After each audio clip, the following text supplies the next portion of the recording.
You can't sit on the fence, man. It's not an option because you're either part of the solution or part of the problem. The question that you need to ask yourself in moments like these, whenever they do happen, and it's something that you actually genuinely believe in, and that you want to be on the right side of history when it comes to, you need to ask yourself,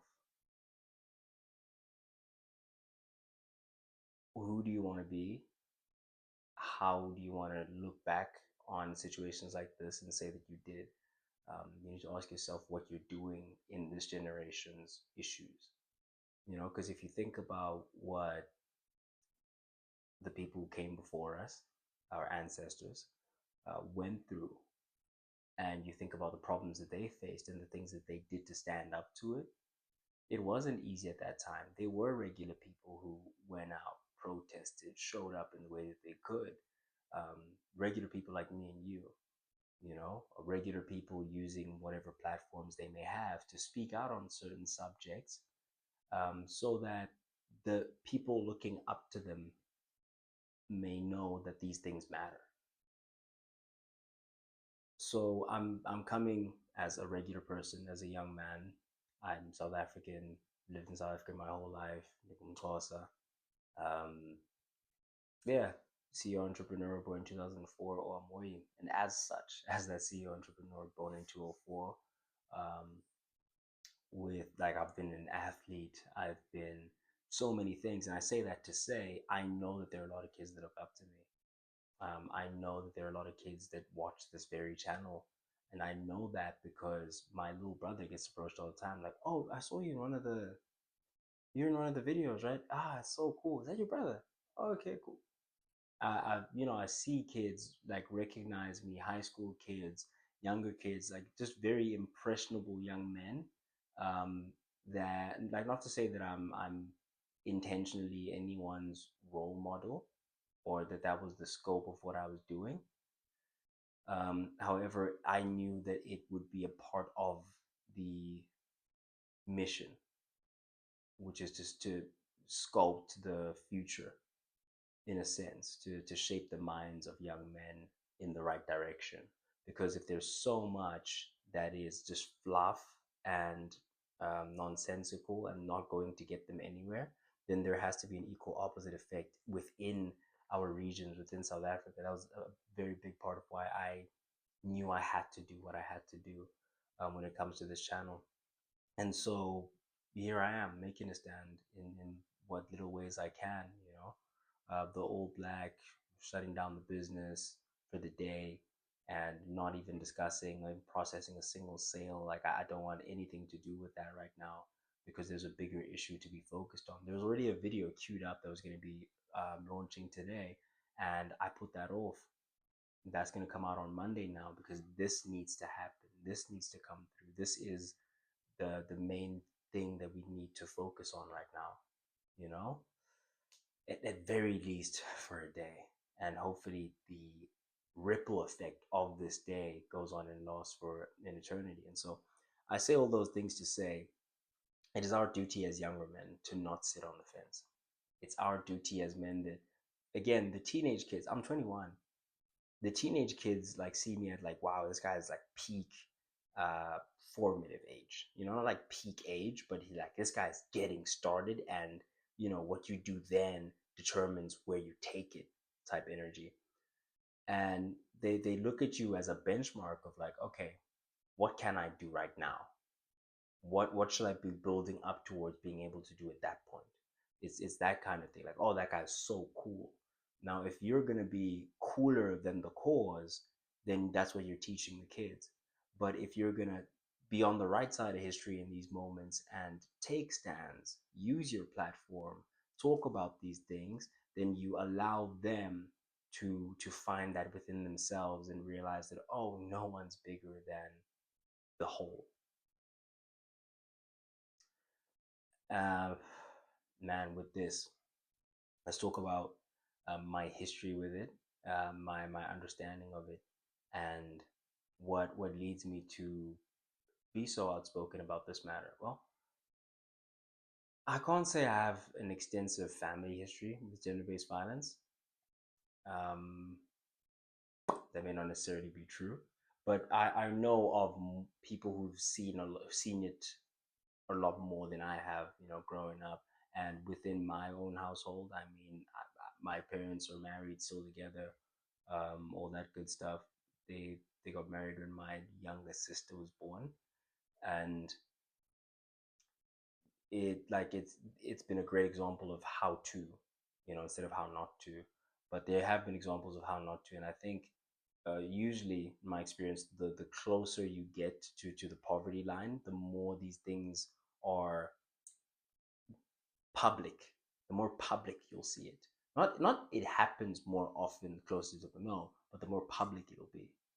In the higher classes, it's in the eyes, because in the higher classes it's about more than just the physical um, advantages being exploited, but it's also about the financial position that that person is in, and the partner being in a compromised position where they can't leave because they're used to a certain lifestyle and this and that, and it blurs a line to where certain people see violence as affection because that's what they're told, after the abuse occurs. It's a conversation of, oh, I only did that because I love you. I only did That's just, I'm so passionate about you that I just can't help myself. And these are the types of conversations that are present within those spaces. um so not a very extensive personal history with it, but certainly something that I know of. Certainly something that is a lot more commonplace than people think. I think it's important to mention that as well. That I remember being in a taxi one day, headed on my way to school when I used to live in Dispatch, was like an hour away from school, so decently long commute. Within that, I'm sitting next to this guy. We get to chopping it up because I'm just that type of person who, if there's a connection, if there's a point to connect, we'll connect. Right now, we'll talk about it. And then he just mentioned, just in passing, like, bro. And then yeah, he's like, yeah, a friend of mine, he's in prison now because he was abusing his girl. And I kept telling him, just leave that girl. Don't abuse her. Like, don't hit her because you're gonna get yourself in trouble first and foremost. It's not even worth it. What are you achieving? But it's those toxic relationships, man, where both parties just find themselves doing things that they know they're not supposed to do, I suppose. um how to avoid it.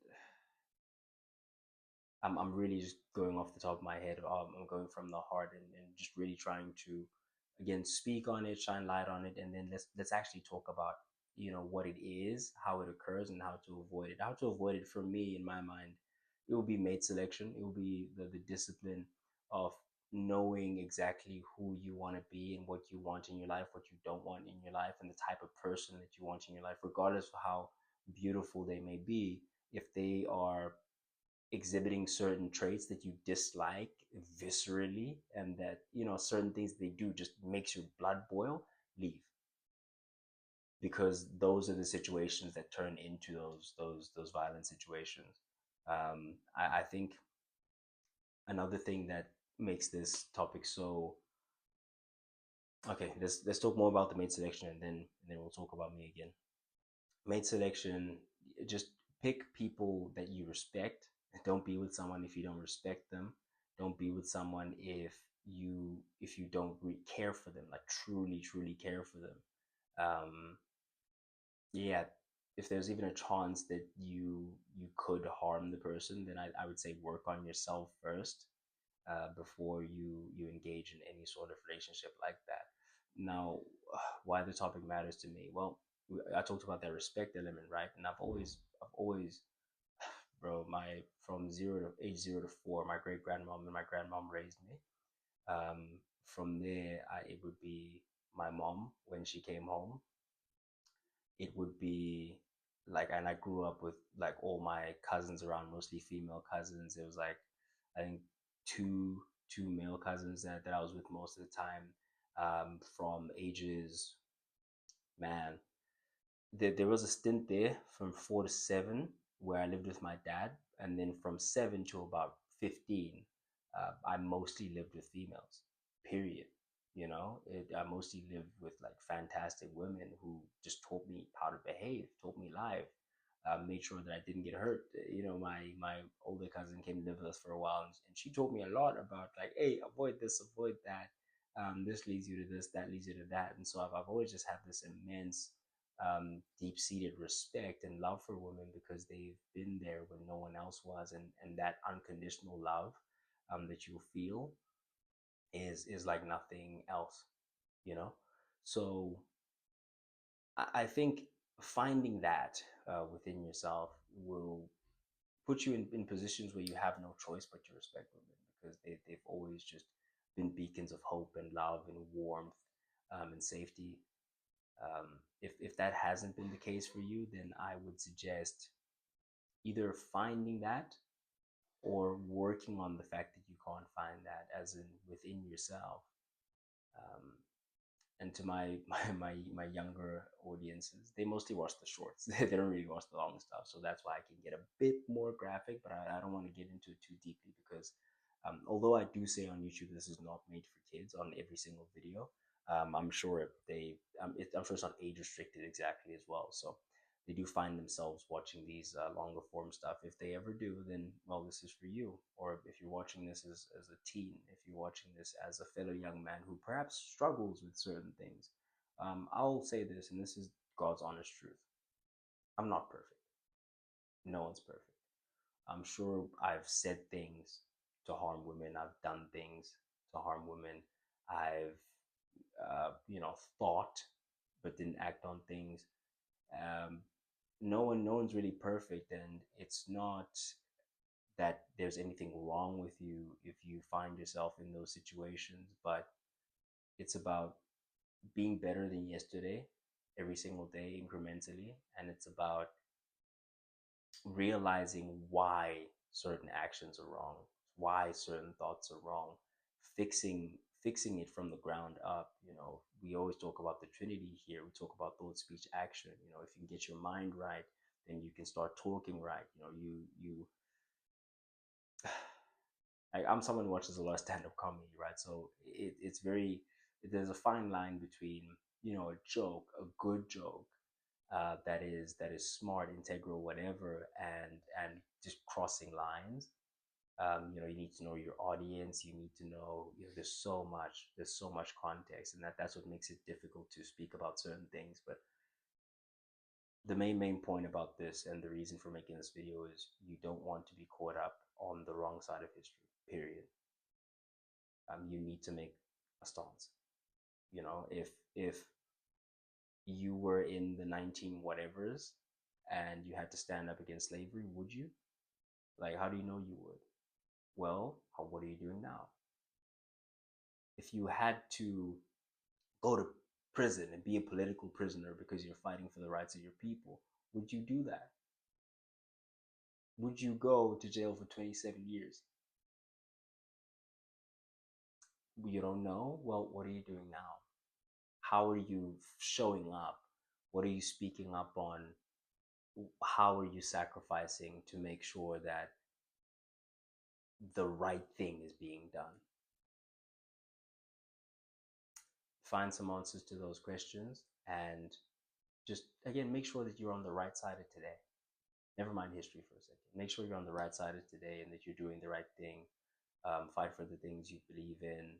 Um, Stand up for the things that you believe in. If you stand for nothing, you'll fall for anything. And so have those core values and make sure that nothing shakes you from those core values. Make sure that money is not worth more to you than your own morality, your own self-respect, and your respect of others. Um, Among many, many other things, man, that I often touch on in these videos, and in so much more. I'm on X, I'm on Instagram, I'm on TikTok, I'm everywhere, and I just try to spread just a positive masculine essence and energy. And I think a positive masculine essence and energy is very protective. It's very supportive. It's very, everything that a man should be. God gave us all these gifts to give to others. And the greatest gift that God gave us is women, because moves without them, truly. And so, please, I urge you from the bottom of my heart, whatever you can do, do it. However you can show up, show up. You may be inspiring the next person to be brave, the next person to speak up, and the next person to show up, alter this in their business, do that, like something. And every little bit counts, man. Because for every little bit of evil there is out there, we need to produce twice as more good. It's not enough to even it out.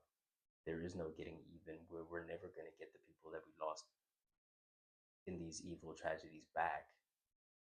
And so all we can do from here is ask yourself in this moment, at this place, knowing what I don't know now, what can I accomplish and what can I do? Don't want to make it too long, but I hope someone hears me. And if I can touch the heart and mind, soul of one young man, then I think I've achieved the purpose and the scope of this video today. Thank you for watching it. If you did enjoy, please hit that subscribe button. I've been Sage, standing on business. Signing out.